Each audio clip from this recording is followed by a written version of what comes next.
Kanan menyudutkan Yuji di sudut ruangan komite kedisiplinan, lalu memancarkan aura merah yang pekat sambil mengancam bakal memangsa jiwanya bulat-bulat. Iblis kantik ini memamerkan tanduk dan ekornya yang tajam, mempertegas identitasnya sebagai putri dari iblis agung Beelzebub yang sangat ditakuti. Bukannya ketakutan setengah mati, Yuji justru bersujud penuh rasa syukur karena mengira Kanan sedang mengundangnya untuk permainan peran yang nakal. Yuji langsung melepas dasinya dan membuka kemejanya tanpa ragu, membuat Kanan yang sejatinya iblis polos malah jadi panik tak karuan. Di balik penampilan anggun dan wujud iblisnya yang gahar, Kanan ternyata belum pernah merasakan jatuh cinta atau bahkan sekadar berpegangan tangan selama ribuan tahun. Nit awal perjalanan ini dimulai ketika Kanan meminta izin pada Beelzebub untuk pergi ke dunia manusia demi berburu jiwa yang manis. Kanan menyamar jadi siswi teladan dan ketua komite kedisiplinan agar tidak dicurigai, hingga akhirnya matanya tertuju pada jiwa hijau milik Yuji yang sangat berkilau. Namun situasinya malah berbalik total karena Yuji menganggap semua perlakuan Kanan sebagai ungkapan perasaan cinta dan ajakan untuk berpacaran. Gara-gara gengsi iblisnya yang tinggi, Kanan terpaksa mengiyakan ikatan itu dan langsung ditinggal pergi oleh Yuji yang kegirangan. Suasana berlanjut ke ruang kelas saat Nadeshiko merasa heran karena Yuji mendadak menolak bantuannya untuk membersihkan kuil di akhir pekan. Kabar bahwa Yuji mendapatkan pacar seorang senior membuat Nadeshiko terkejut, lalu menyarankan agar pasangan baru itu mulai saling memanggil dengan nama depan. Saran itu langsung dipraktikkan Yuji dengan menghampiri Kanan di lantai atas, memintanya dengan tegas untuk menyapa menggunakan nama depannya. Permintaan sederhana itu sukses bikin Kanan gagus setengah mati, lidahnya mendadak keluh saat mencoba menyebutkan nama Yuji. Demi menutupi kegugupannya, Kanan menyuruh Yuji memanggil nama depannya lebih dulu, yang langsung disanggupi Yuji tanpa rasa canggung sedikit pun. Dampak panggilan nama itu rupanya terlalu dahsyat bagi Kanan, membuat kepalanya terasa meledak oleh sensasi manis yang belum pernah ia rasakan. Gak sanggup menahan rasa malu yang meluap, Kanan refleks menampar Yuji hingga melayang ke sofa sebelum akhirnya kabur sambil terbata-bata. Saat berjalan di lorong tangga, Kanan memergoki sepasang siswa yang bermesraan dan langsung membubarkan mereka dengan tegas demi menjaga ketertiban. Melihat interaksi itu, Kanan makin yakin kalau manusia adalah makhluk yang cuma memikirkan hal-hal tidak senonoh sepanjang hari. Lagi-lagi Yuji muncul mendadak di sampingnya untuk membicarakan rencana tempat kencan pertama mereka demi mengukir kenangan manis. Isi kepala Kanan yang sudah terkontaminasi langsung berpikir bahwa istilah kencan pertama merujuk pada tingkatan hubungan dewasa yang sangat jauh. Makin panik saat Yuji menawarkan berbagai lokasi santai hingga pemandian air panas, Kanan akhirnya menyetujui kencan dilakukan di dalam kamar Yuji. Beberapa saat berselang, Kanan sengaja mengikat kedua tangan Yuji dengan tali leher dan menuntunnya di jalanan layaknya seekor peliharaan. Tak disangka, Yuji justru merasa sangat senang diperlakukan seperti itu karena menganggapnya sebagai wujud kasih sayang yang unik dari Kanan. Keduanya lalu beristirahat di bangku taman saat senja, di mana Yuji menyodorkan kroket hangat dari toko daging langganannya. Yuji menceritakan dengan antusias soal takaran rahasia rasio emas yang membuat rasa kroket ini begitu istimewa baginya. Saat Kanan mencicipi gigitan pertama, kelezatan kroket itu seketika memanjakan lidahnya yang selama ini selalu merasa hambar di dunia manusia. Tawa dan kehangatan Yuji yang jujur saat makan bersama perlahan meluluhkan hati sang iblis, membawanya pada perasaan hangat yang belum pernah ia duga. Setelah menikmati kroket hangat malam itu, keesokan harinya Kanan kembali menjalankan penyamarannya di dunia manusia dengan sangat rapi. Kanan memanfaatkan sihir hipnosis sederhana demi membuat keluarga manusia pilihan ini menganggapnya sebagai putri sulung kesayangan. Tapi kekuatan hipnosis itu tidak bertahan lama, membuat ingatan keluarga palsunya sempat berguncang beberapa detik kemudian. Begitu keluar rumah untuk berangkat sekolah, Kanan merasa makin percaya diri sebagai iblis yang sanggup mempermainkan manusia sesuka hati. Tanpa diduga, Yuji sudah berdiri mencegat di depan pagar rumah demi menyapa dan mengajaknya berangkat sekolah bersama. Berusaha menjaga gengsi iblisnya, Kanan menantang Yuji adu lari jika pria itu memang berniat menyejajarkan langkah bersamanya. Sayangnya daya tahan fisik Kanan ternyata sangat payah, membuat napasnya langsung terengah-engah cuma gara-gara berlari sebentar. Untuk menutupi rasa malunya, Kanan memasang tampang sok anggun sambil melontarkan kalimat manis soal pentingnya menjaga jarak. Yuji yang polos malah menyodorkan botol air minum segar agar Kanan bisa meredakan rasa lelahnya setelah berlari tadi. Namun begitu sadar Yuji berniat meminum sisa airnya, Kanan sengaja menghabiskan seluruh botol demi menghindari ciuman tidak langsung. Setibanya di gerbang sekolah, sosok pelayan iblis bernama Ami mendadak muncul dan langsung memeluk Kanan dengan begitu liar. Sesampainya di ruang komite kedisiplinan, Kanan berusaha mendorong Ami yang terus bertingkah manja dan menggoda dirinya tanpa henti. Begitu Yuji masuk ke ruangan, Kanan langsung memperkenalkan Ami sebagai pelayan pribadi yang sudah mengabdi padanya sejak kecil. Ami yang terbiasa menggoda pria langsung mendekati Yuji dan menawarkan ikatan hubungan tanpa ragu untuk memancing kemarahan Kanan. Tapi Yuji dengan tegas menolak godaan itu, menyegarkan suasana dengan menegaskan bahwa satu-satunya kekasihnya cuma Kanan seorang. Tak berapa lama, koridor sekolah mendadak gempar gara-gara banyak siswa yang bertumbangan di lantai dengan wajah linglung dan lemas. Kanan bergegas memeriksa dan mendapati gurunya, Yuriko Yurino, sedang berada dalam pelukan mesra Ami di dalam ruang lab. Ami berdalih bahwa dirinya cuma memangsa manusia yang punya kebaikan serta keunikan menarik di dalam hati mereka masing-masing. Penjelasan itu membuat Kanan menyadari sisi positif Ami, meski hasil ulahnya tetap saja menyisakan pemandangan yang kacau balau. Demi mencegah Ami berulah lebih jauh, Kanan memutuskan untuk mengajak Yuji patroli keliling lingkungan sekolah bersama-sama. Namun di sepanjang jalan, Yuji malah terus menolong siswi lain yang kesusahan hingga memicu gejolak cemburu di dada Kanan. Kekesalan Kanan kian memuncak begitu melihat Yuji mendapat pesan singkat dari Nadeshiko yang mengajaknya makan bersama di rumah. Ketika berjalan pulang, Kanan meluapkan rasa cemburunya dengan menyandarkan kepala ke dada Yuji sambil memperingatkan status ikatan mereka. Tingkah manja dan ekspresi cemburu Kanan terlihat begitu menggemaskan hingga Yuji tak tahan untuk mengelus kepala dan dagunya lembut. Usapan hangat itu seketika meluluhkan seluruh amarah sang iblis, sementara Ami yang mengawasi dari atap tersenyum bahagia melihat perkembangan hubungan mereka. Kehangatan usapan itu nyatanya gak bertahan lama, karena saat melihat Yuji makan siang bareng cewek lain di kafe, emosi Kanan langsung membara lagi. Begitu Yuji menyapa dengan santai, Kanan tanpa basa-basi langsung menatap tajam dan menanyakan identitas cewek yang duduk di sebelahnya. Yuji berniat mengenalkan Nadeshiko sebagai teman sekelasnya, tapi cewek itu malah menarik kerah Yuji dan mengamuk karena dipanggil nama keluarga. Melihat keakraban fisik di depan matanya, api cemburu Kanan makin menyala saat tahu Nadeshiko adalah teman masa kecil Yuji. Ami yang tiba-tiba muncul makin memanasi suasana, memancing Nadeshiko bercerita kalau dulu mereka sering menginap dan tidur sekasur. Meski Yuji mencoba meluruskan bahwa itu cuma insiden tumpahan minuman, Kanan sudah terlanjur mengeluarkan hawa membunuh yang sangat pekat. Nadeshiko merinding ketakutan, lalu kaget setengah mati begitu Yuji berbisik kalau cewek berhawa menyeramkan itu adalah pacarnya. Panik karena takut dibantai, Nadeshiko buru-buru menjelaskan bahwa hubungan mereka murni sebatas tetangga dekat tanpa ada rasa cinta. Bukannya paham, Kanan malah memancarkan cahaya mengerikan sambil mengancam akan menguliti dan mencincang daging Nadeshiko. Di tengah situasi menegangkan itu, Yuji malah kagum melihat senyuman Kanan membuat Nadeshiko terpaksa melontarkan pujian setinggi langit demi selamat. Pujian yang menyebutnya sebagai calon istri Yuji membuat Kanan mendadak tersipu malu sebelum akhirnya meremehkan Nadeshiko sebagai makhluk tingkat rendah. Malam harinya di rumah, Ami mengingatkan Kanan agar tidak terlena oleh perasaan karena tujuan utamanya adalah memangsa jiwa manis milik Yuji. Tersadar dari kelalaiannya, Kanan langsung menyusun strategi untuk membuat Yuji lengah lewat sebuah kencan romantis yang memikat. Meski sempat bingung dan gugup soal tata cara kencan, Kanan akhirnya memantapkan diri demi menjaga harga diri sebagai bangsa iblis. Di sisi lain, kedua orang tua angkat Kanan dibuat kebingungan melihat Ami yang santai bersantai di sofa rumah mereka. Sementara di sekolah, Kanan mencoba mengajak Yuji jalan-jalan di akhir pekan, tapi rasa gugup yang hebat membuat bicaranya jadi belepotan. Akibat salah ucap, Yuji mengira Kanan mengundangnya untuk aksi unjuk rasa yang langsung disanggupinya dengan penuh semangat. Kesal karena Yuji gak peka, Kanan akhirnya menarik kerah baju Yuji dan berteriak mengajak kencan sebelum kabur sambil kegirangan di koridor. Hari kencan pun tiba di menara tinggi, di mana Kanan berencana memanfaatkan efek jembatan gantung agar Yuji makin jatuh cinta padanya. Yuji yang terpesona memuji penampilan Kanan, sementara Kanan terus berusaha menarik Yuji mendekati kaca agar cowok itu merasa ketakutan. Karena Yuji selalu menghindar, Kanan nekat menggandeng lengan Yuji dan mendekapkannya erat ke dadanya untuk memberi kejutan.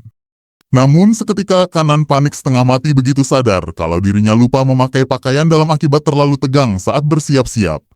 Pertanyaan kanggung dari Yuji sukses membuat Kanan berteriak histeris, hingga akhirnya mereka memilih duduk berdua sambil menikmati jajanan. Saat Yuji menyuapinya dengan penuh perhatian, rasa hangat dan lezat jajanan itu membuat hati Kanan luluh dan dipenuhi kebahagiaan. Kanan mencoba membalas dengan kusilannya, tapi ketulusan Yuji yang mengaku sangat menyukai senyumannya justru bikin dada Kanan berdebar makin kencang. Sang iblis akhirnya sadar kalau dirinya mulai jatuh cinta pada manusia ini, menutup kencan pertama mereka dengan jeritan penuh rasa malu. Gara-gara kepikiran soal kencan mereka kemarin, Kanan jadi serba salah tiap kali di dekat Yuji, apalagi waktu cowok itu ngeliatin dia abis olahraga.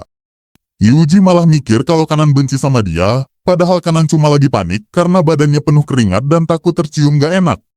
Dasar kowok aneh, Yuji justru teriak kalau keringat cewek yang dicintai itu wangi, sampai nekat mau mengendus baju Kanan dari dekat. Kanan yang kepikiran kata cinta langsung gagu dan mengizinkannya, bikin suasana makin canggung pas keringatnya benar-benar diindus. Begitu Yuji meminjamkan handuk bersihnya, Kanan yang menghirup aroma segar Yuji, malah mendadak tenang dan makin menyukai cowok itu. Melihat hubungan mereka yang gitu-gitu aja, Ami yang mengawasi dari jauh mulai gemas dan berencana menjadi makomblang serba nekat. Sambil membual soal pendengarannya yang tajam, Kanan dan Yuji mendadak terhipnosis oleh bisikan rahasia Ami yang menyuruh mereka pembersihan telinga. Tanpa sadar, Kanan udah tiduran di paha Yuji di ruang komite, mencoba menahan rasa geli luar biasa saat telinganya yang sensitif dibersihkan. Sentuhan lembut dan hembusan napas Yuji di dekat pahanya bikin Kanan kelabuhan sampai merintih geli dan gelisah setengah mati. Kejadian itu terhenti saat Nadeshiko yang lewat di koridor mendengar suara aneh dari dalam ruangan dan langsung syok melihat posisi mereka. Beralih ke ruangan komite di hari lain yang panas, AC ruangan yang mati bikin Kanan histeris sambil ngeliat Ami santai berenang di kolam karet. Begitu Yuji datang dan kegirangan melihat Ami memakai pakaian renang, rasa gengsi Kanan langsung meledak sampai dia ikut ganti baju renang sekolah. Tatapan mesum Yuji yang melotot tajam bikin Kanan risih dan emosi, sampai akhirnya dia menampar Yuji karena merasa seperti dijelati. Apisnya saat Yuji berniat keluar, langkahnya terpleset genangan air hingga wajahnya nyungsep pas di antara paha Kanan di dalam kolam. Kanan berteriak panik dan menampar Yuji lagi, tapi begitu giliran Kanan yang mau keluar, dia malah ikut terpleset dan menindih Yuji di air. Gak berhenti di situ, Ami yang menyamar jadi siswi gaul terus menjalankan aksi nakalnya dengan melepas anjing galak buat mengejar mereka. Niat hati ingin melindungi Kanan, bokong Yuji malah jadi sasaran gigitan anjing itu sampai cowok itu tersungkur menahan sakit. Gagal dengan anjing, Ami sengaja menabrakkan diri sambil membawa kardus besar sampai Kanan terdorong jatuh tepat ke pelukan Yuji. Tapi momen romantis itu mendadak buyar karena Kanan malah teringat trauma masa lalunya dan histeris ketakutan sendiri. Masih pantang menyerah, Ami menjatuhkan matras lompat tinggi raksasa dari atas sampai menutupi Yuji dan Kanan di lantai. Di bawah himpitan matras yang gelap, tangan Yuji yang lemas membuat wajah mereka makin dekat sampai bibir mereka hampir bersentuhan. Panik berat, Kanan melepaskan kekuatan listrik iblisnya hingga matras itu hancur dan melempar Ami hingga terhempas ke tanah. Sore harinya di ruangan komite, Ami mengejek Kanan yang dianggap gak punya daya pikat karena Yuji sama sekali gak berani menyentuhnya. Tersinggung, Kanan sengaja pura-pura tertidur di sofa demi memancing nafsu Yuji yang baru saja masuk ke dalam ruangan. Yuji yang tergoda melihat Kanan tertidur langsung melepas seragamnya, tapi bukannya berbuat mesum, dia justru menyelimuti Kanan dengan kemejanya. Gak puas, Kanan sengaja merenggangkan badan hingga kancing bajunya terlepas untuk memperlihatkan lekuk tubuhnya di depan Yuji. Demi menahan hawa nafsunya yang membara, Yuji mendadak melakukan latihan fisik ekstrim dari sit-up sampai lompat tali di samping sofa. Setelah lemas kehabisan tenaga, Yuji refleks mencubit pipi Kanan pelan sebelum akhirnya kabur ketakutan karena merasa sudah lancang. Meski Yuji kabur, Kanan justru tersenyum bahagia sambil memegangi pipinya, merasa sangat puas karena sentuhan kecil itu membuktikan ketertarikan Yuji. Kanan yang kemarin kegirangan habis dicubit pipinya mendadak dibuat kaget saat Yuji dibawa ke ruang kesehatan oleh siswi baru bernama Jan. Cewek berpenampilan ala biarawati itu tiba-tiba ngaku sebagai utusan surga yang dikirim khusus buat melindungi jiwa suci Yuji dari ancaman iblis. Tapi pas diperiksa, Rayuko malah ngasih catatan rahasia ke Yuji kalau Jen ini cuma kena penyakit halusinasi berat alias Chunibyo. Begitu air sucinya ternyata habis, Jan malah nekat menindih Yuji di kasur sambil menyiapkan air liurnya sebagai cairan pelindung darurat. Mengira ada hal tak senonoh, Kanan yang lewat di koridor langsung mendobrak pintu dan kaget ngeliat Yuji lagi di pojokan. Yuji yang ketakutan setengah mati langsung kabur dan memeluk Kanan erat-erat sambil merengek minta diselamatkan. Usut punya usut, suara aneh dari perut Jan mengungkap kalau cewek itu pingsan cuma gara-gara kelaparan berat usai perjalanan jauh. Setelah melahap tumpukan makanan, Jan yang sudah kenyang langsung memperkenalkan identitas aslinya sebagai sosok suci penghancur iblis. Mengetahui hal itu, Kanan sempat panik karena takut rahasia misinya terbongkar oleh utusan dari langit. Buat membuktikan bahwa dirinya bukan sekadar cewek cosplay biasa, Jan tanpa ragu mengangkat roknya buat memamerkan tanda suci di celana dalamnya. Aksi nekat itu bikin Kanan histeris dan langsung menampar Yuji yang malah sibuk memotret tanda bercahaya tersebut pakai ponselnya. Emosi Kanan makin meledak waktu Jan tiba-tiba memeluk dan mendekapkan kepala Yuji ke dadanya dengan dalih memberi perlindungan. Gak terima pria ingkarannya ditempel cewek lain, Kanan berteriak menegaskan kalau Yuji adalah miliknya sebelum menyiapkan senjata raksasanya. Mengira amarah Kanan adalah wujud kasih sayang yang mendalam, Jan malah berdoa memohon keberkahan atas hubungan mereka berdua. Lucunya, begitu Jan mengeluarkan foto buronan iblis yang dicarinya, barulah cewek polos itu sadar kalau Kanan adalah sasaran utamanya. Terjadilah perdebatan konyol saat keduanya saling menuduh sebagai pemikat yang mencoba menggoda Yuji. Pas jam pulang sekolah tiba, percekcokan mereka masih berlanjut sampai Yuji menyarankan agar mereka bertiga berjalan pulang bersama. Merasa Yuji berada dalam pengaruh sihir jahat, Jan mendadak menarik tangan Yuji dan membawanya kabur sekuat tenaga. Melihat pegangan tangan pertama Yuji direbut begitu saja, api cemburu Kanan seketika membara hingga ia mengejar mereka dengan aura merah pekat. Tapi di pinggir sungai, Jan justru tersangkut senjatanya sendiri sampai pakaiannya tertarik ketat dan posisinya terkunci membatu. Niat baik Kanan yang mencoba menolong malah bikin kain baju Jan robek dan terlempar keras ke tanah akibat ulahnya sendiri.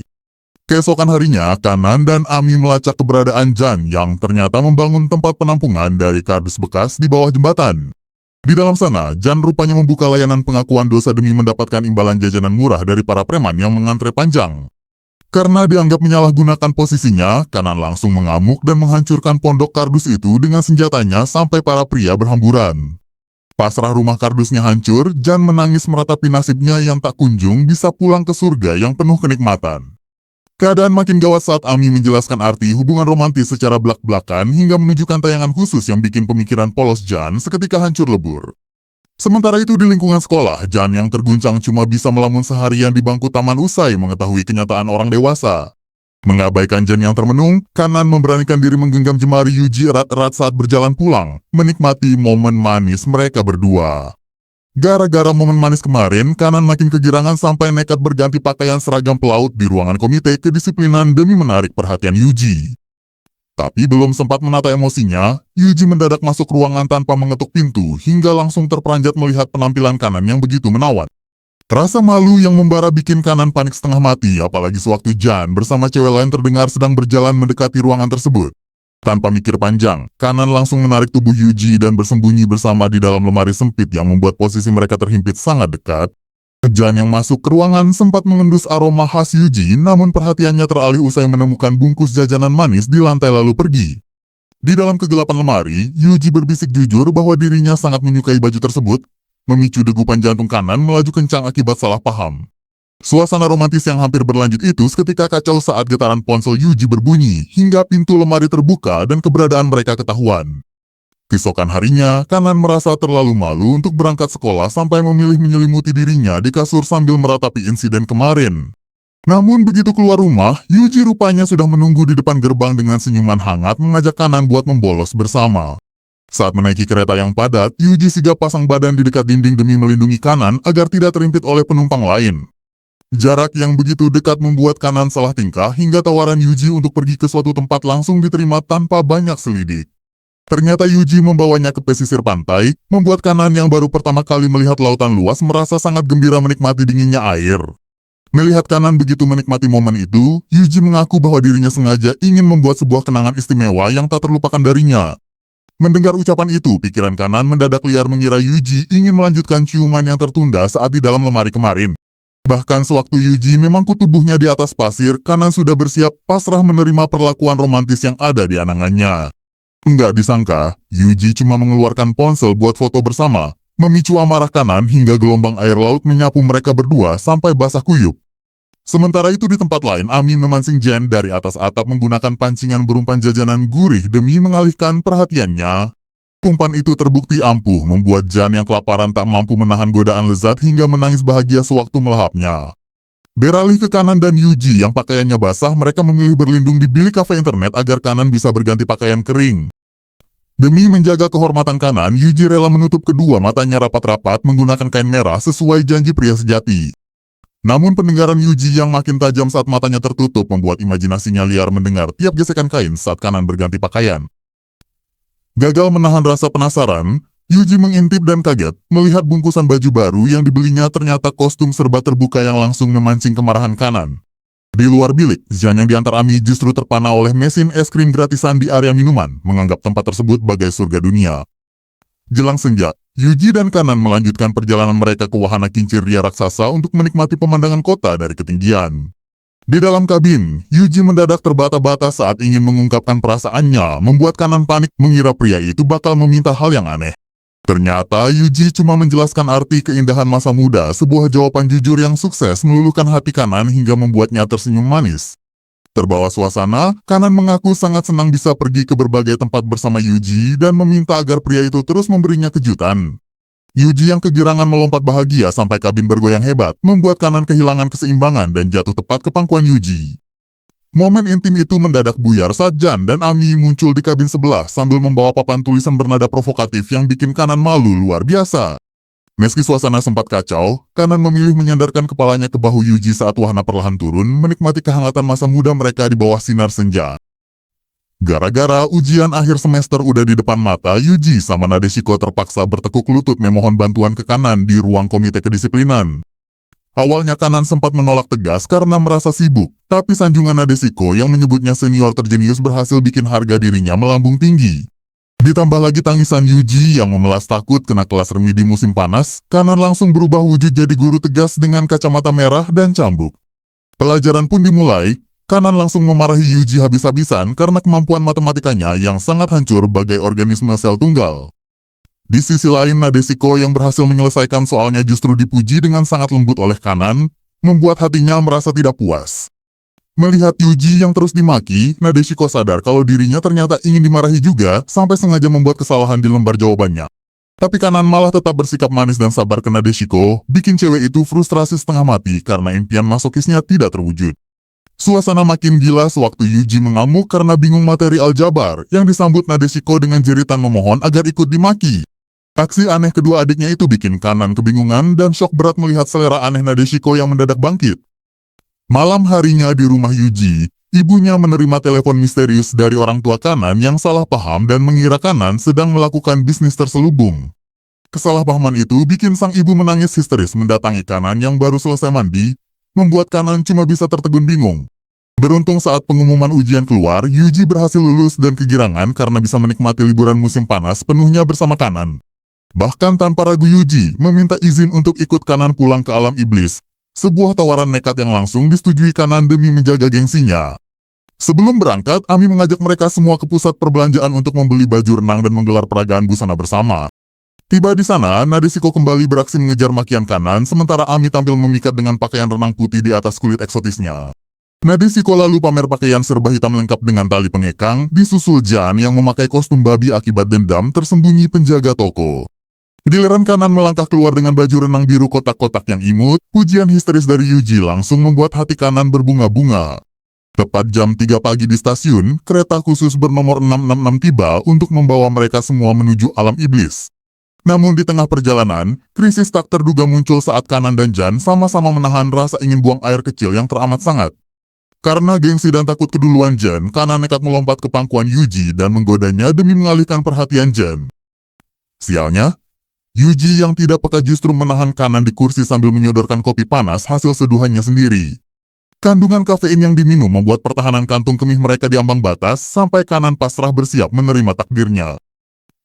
Malapetaka kian puncak saat Yuji mendadak masuk ke dalam satu-satunya toilet di kereta, membuat Kanan dan Jan langsung histeris tak berdaya.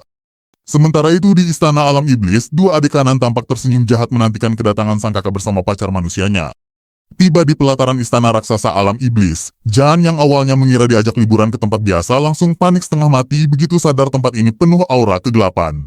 Tanpa memedulikan ketakutan Jan, pintu istana megah terbuka lebar menyambut kedatangan Kanan yang disambut barisan pelayan istana secara megah.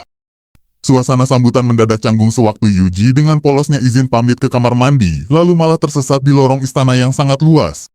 Di lorong terpisah, Yuji berpapasan dengan sosok wanita cantik yang merupakan ibu kandung Kanan, namun wanita itu langsung histeris memakai kardus karena takut pada pria. Mengira ibunya diganggu, kedua adik Kanan yaitu Mil dan Milch mendadak muncul dan langsung melayangkan tendangan telak ke tubuh Yuji. Begitu sadar pria itu adalah manusia pembawa keberuntungan, Mil mulai menggodanya dengan tatapan jahil sambil mengancam bakal mengolahnya jadi santapan lezat. Yuji yang terpojok buru-buru menegaskan bahwa dirinya adalah milik Kanan, hingga akhirnya Lilim dan kedua saudarinya memperkenalkan diri mereka dengan ramah. Sementara itu di ruang aula, Kanan menghampiri sang ayah yaitu Raja Iblis Agung Beelzebub untuk menyerahkan buah tangan sambil terbata-bata mengakui hubungan asmaranya. Mendengar kabar gembira itu, Beelzebub yang tadinya terlihat garang sampai meremas semangka langsung melompat bahagia menangis haru karena putrinya punya kekasih. Kebahagiaan keluarga itu makin lengkap dengan ucapan selamat dari sang ibu, meski kesalahpahaman soal identitas Yuji masih membuat suasana hangat namun membingungkan. Kejutan sesungguhnya terjadi saat kepala pelayan membawa hidangan utama yang ternyata adalah Yuji yang disajikan polos di atas nampan sajian. Bukannya panik, Yuji justru bersikap ksatria dengan memperkenalkan dirinya secara terhormat di hadapan sang Raja Iblis meski tanpa busana. Ketegasan sikap Yuji membuat Beelzebub tertantang hingga melontarkan penolakan keras demi menguji kesungguhan cinta pria manusia itu kepada putrinya. Tak lama berselang, Beelzebub memberikan lembaran kuis stempel persetujuan di mana Yuji harus mendapatkan restu dari seluruh anggota keluarga jika ingin direstui. Demi membuktikan cintanya, Yuji menerima tantangan itu dengan penuh semangat siap menaklukkan hati tiap anggota keluarga satu persatu. Tantangan pertama dimulai dari sang ibu yang mengalami rasa takut parah pada pria dewasa, membuat Yuji nekat menyamar menjadi pelayan wanita. Karena bulu kakinya ketahuan dan bikin sang ibu makin histeris, Kanan memberikan ramuan ajaib yang mengubah tubuh Yuji menjadi anak balita yang sangat imut. Sang ibu yang luluh langsung memeluk Yuji kecil dengan gembira, tapi kegembiraan itu sirna begitu efek ramuan habis dan Yuji kembali ke ukuran semula. Beralih ke area dapur, sang ibu mengajak Kanan membuat kue apel bersama agar Kanan bisa memamerkan keahliannya di depan pria idaman. Dengan bimbingan lembut sang ibu, Kanan yang tadinya kaku memegang pisau perlahan berhasil memotong bahan makanan dengan rapi dan aman. Begitu kue selesai dipanggang, Kanan dan ibunya memperagakan sihir cinta peningkat rasa yang langsung dipuji sangat menggemaskan oleh Yuji. Pujian tulus dari Yuji membuat sang ibu tersipu malu, hingga tanpa sadar benih rasa kagum mulai tumbuh di dalam hatinya. Suasana dapur kian heboh sewaktu Miao mencoba mencicipi kue itu, memicu amarah Kanan yang ingin Yuji menjadi orang pertama yang mencicipi buatannya. Miao yang jahil sengaja menyuapkan potongan kue langsung ke mulut Yuji, bikin Kanan kesetanan dan mengejarnya mengelilingi dapur sambil membawa garpu raksasa. Tak mau kalah, sang ibu yang ikut terbawa suasana memberanikan diri menyuapi Yuji membuat Kanan makin histeris melihat ibunya makin dekat dengan Yuji. Sementara itu di meja perjamuan utama, Jan tampak sangat bahagia melahap tumpukan daging lezat bersama Beelzebub tanpa memikirkan tugas surganya. Di akhir pertemuan, sang ibu menyetujui hubungan mereka tetapi mengajukan syarat ujian keberanian sebagai tes terakhir sebelum memberikan stempel persetujuan. Menyambung ujian dari episode sebelumnya, Lily membawa Yuji dan Kanan menuju area kuil kuno di alam iblis untuk melaksanakan tes keberanian. Di tengah perjalanan yang sunyi, Yuji penasaran dengan alasan Lilim yang sangat cemas dan takut jika berdekatan dengan pria dewasa. Lilim pun menceritakan kilas balik ribuan tahun lalu, saat dirinya pertama kali dijodohkan dengan Raja Iblis Agung Beelzebub yang kala itu masih berwujud anak laki-laki. Sikap Beelzebub muda yang sangat ketus dan menyebut Lilim tidak menarik justru membuat hati Lilim merasa terluka sekaligus penasaran. Karena penasaran, Lilim nekat bersembunyi di balik pohon dengan pakaian terbuka demi memancing perhatian Beelzebub yang sering melintas di hutan. Sialnya sosok monster gurita raksasa bernama Dagon mendadak muncul dari kegelapan dan langsung menangkap tubuh Lilim dengan gumpalan tentakelnya. Di saat kritis itu, Beelzebub melompat cepat dan memusnahkan monster tersebut dalam sekali tebasan demi menyelamatkan wanita idamannya. Aksi pahlawan dan ucapan tegas dari Beelzebub seketika membuat Lilim jatuh cinta setengah mati pada sang calon suami. Begitu kembali ke masa kini, cerita kasmaran sang ibu yang kelewat jujur justru membuat Kanan merasa malu luar biasa di hadapan Yuji. Sesampainya di tangga kuil, Lilim menjelaskan aturan ujian keberanian di mana Yuji harus melindungi Kanan dari gangguan aura godaan. Lilim mulai melancarkan serangan pesona dengan menyanggul rambutnya untuk pamer leher, tetapi Yuji justru terpana pada kecantikan Kanan di sebelahnya.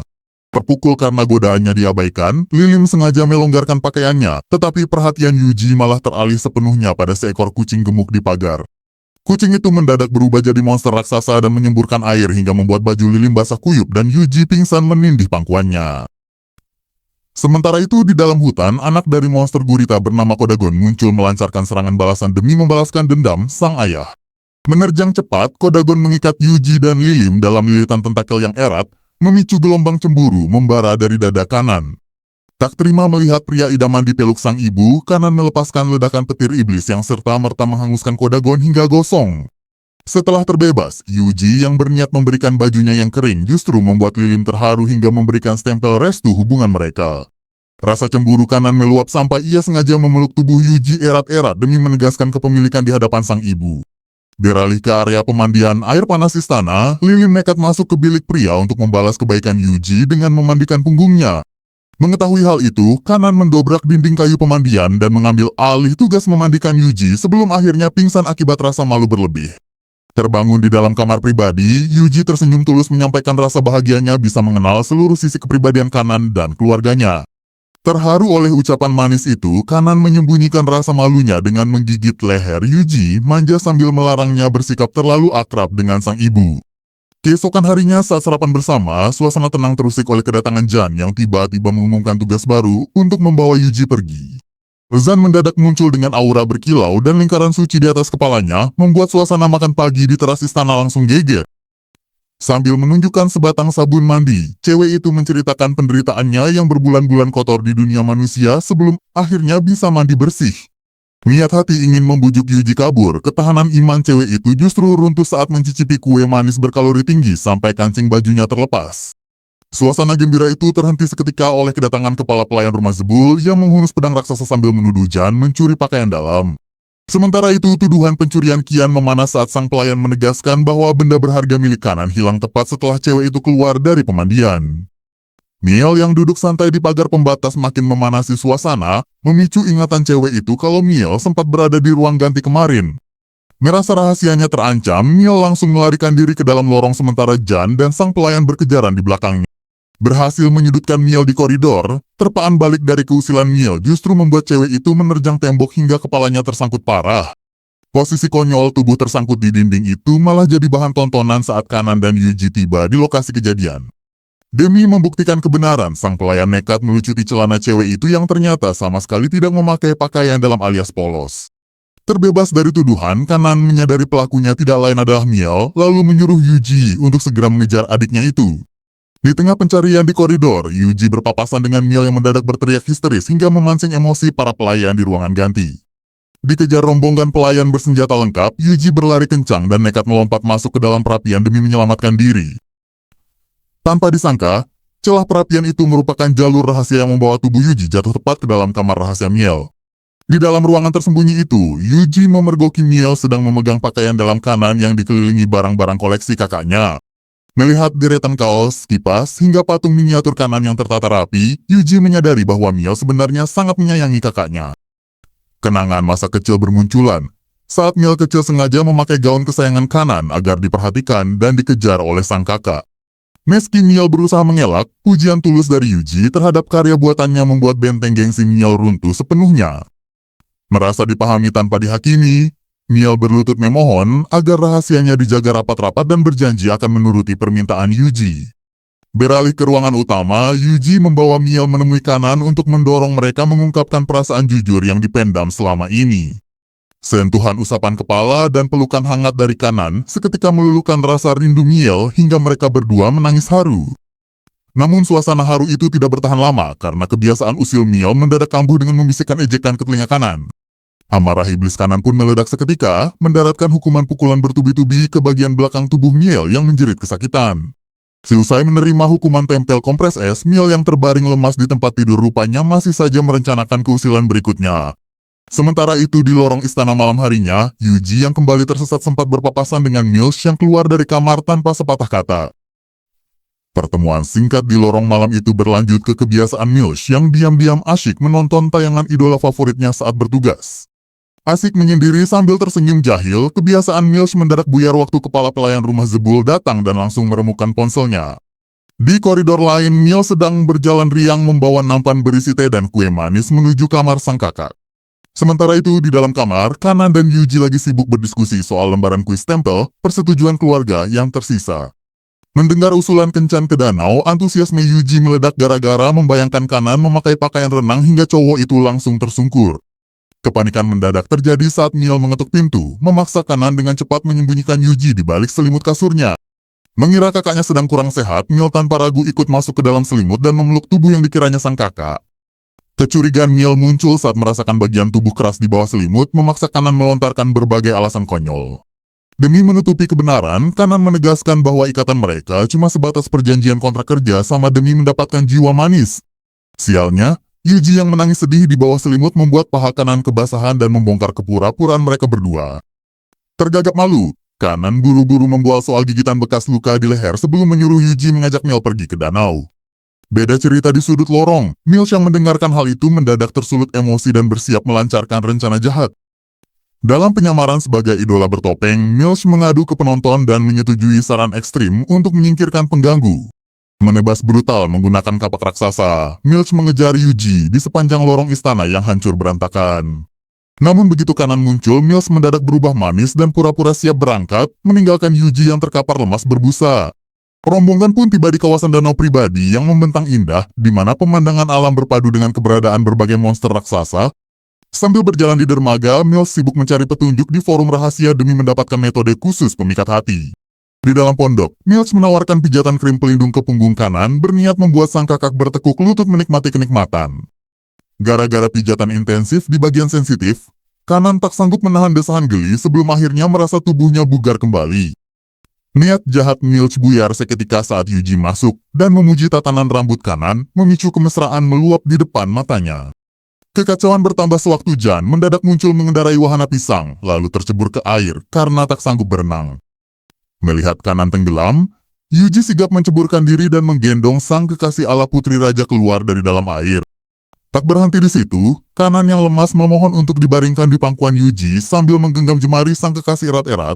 Mills yang kepanasan cemburu mencoba menjebak mereka dengan minuman sedotan berpasangan, tetapi Kanan justru menikmatinya penuh keceriaan. Kepasrahan Mills memuncak saat Yuji menyuapinya potongan buah manis, membangkitkan sensasi aneh yang membuat Mills menyadari selera tersembunyinya. Terbawa kenikmatan itu, Mills menyerahkan stempel persetujuannya, menyisakan rasa bersalah sekaligus gairah aneh di dalam benaknya. Menyambung dari keberhasilan mendapatkan stempel dari Mills, Kanan malah bermimpi indah tentang pernikahan romantis bersama Yuji yang terasa begitu nyata. Namun imajinasi liar itu seketika buyar begitu Kanan terbangun, lalu memukul Yuji yang panik karena cuma berniat membangunkan sang kekasih. Setelah suasana mereda, mereka menyadari bahwa lembaran kuis stempel persetujuan keluarga kini tinggal menyisakan satu stempel lagi dari sang ayah. Sementara itu di teras istana, keakraban Miel yang terus menempel dan memanggil Yuji dengan sebutan kakak membuat emosi Kanan seketika membara. Melihat kecemburuan kakaknya, Miel malah makin gencar menggoda Yuji hingga Kanan melepaskan ekornya untuk memisahkan mereka berdua. Demi mendapatkan stempel terakhir, Yuji memberanikan diri meminta restu langsung kepada Beelzebub yang justru menantangnya dalam sebuah kuis pertandingan. Beralih ke tepi pantai, pertandingan bola voli pantai pun digelar antara tim Kanan melawan tim sang ibu yang tampil begitu menggoda. Tatapan Yuji yang sempat teralihkan oleh penampilan meliuk lili membuat Kanan makin mengamuk dan menuntut fokus penuh dari sang kekasih. Di tengah sengitnya persaingan, insiden kue dari Ami membuat wajah Yuji belepotan krim hingga Kanan buru-buru mengusapnya dengan ciuman lembut di pipi. Dengan semangat membara usai kecupan manis itu, Kanan dan Yuji tampil kompak hingga berhasil mengamankan poin kemenangan dalam pertandingan. Namun kegembiraan mereka mendadak terhenti sewaktu monster cumi-cumi raksasa dari kedalaman laut tiba-tiba tersangkut kail pancing Beelzebub dan terlempar ke pasir. Dari dalam mulut monster laut itu, Jan merangkak keluar dalam kondisi belepotan cairan lendir sambil meratapi nasib sialnya yang terus berulang. Malam harinya setelah selesai membersihkan diri, Kanan berbisik meminta Yuji untuk menunggunya seusai mandi karena ada rahasia istimewa yang ingin diperlihatkan. Sementara menunggu, Yuji yang berniat mandi mendadak dibuat terperanjat begitu melihat kostum Beelzebub terbuka dan menampilkan sosok wujud aslinya. Ternyata di balik kostum raksasa itu, sang Raja Iblis merupakan sosok anak laki-laki yang sengaja menguji Yuji soal kesungguhan hatinya pada Kanan. Tanpa ragu sedikit pun, Yuji membeberkan seluruh hal yang disukainya dari Kanan, mulai dari ekspresi menggemaskan hingga kehangatan sifatnya yang jujur. Pengakuan tulus yang terdengar menembus dinding pemandian itu sukses bikin Kanan tersipu malu luar biasa hingga kekuatan listriknya meledakkan sekat kayu. Beralih ke tempat rahasia di bawah bukit, Kanan menuntun Yuji ke sebuah tebing indah yang menyuguhkan pemandangan lautan bintang malam yang memukau. Di bawah hamparan langit malam, Yuji mengeluarkan bekal kroket buatannya sendiri yang langsung disantap Kanan dengan wajah berbinar puji kelezatannya. Terbawa kehangatan momen itu, Kanan menantang Yuji untuk terus berjuang hingga bisa membuat Kanan mengucapkan kata cinta secara langsung darinya.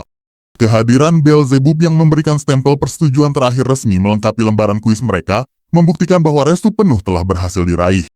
Selang beberapa waktu setelah kembali ke lingkungan sekolah, Kanan yang sedang berakting tegas sebagai ketua komite mendadak dibuat salah tingkah saat Yuji mengajaknya bermain kekasih iblis lagi.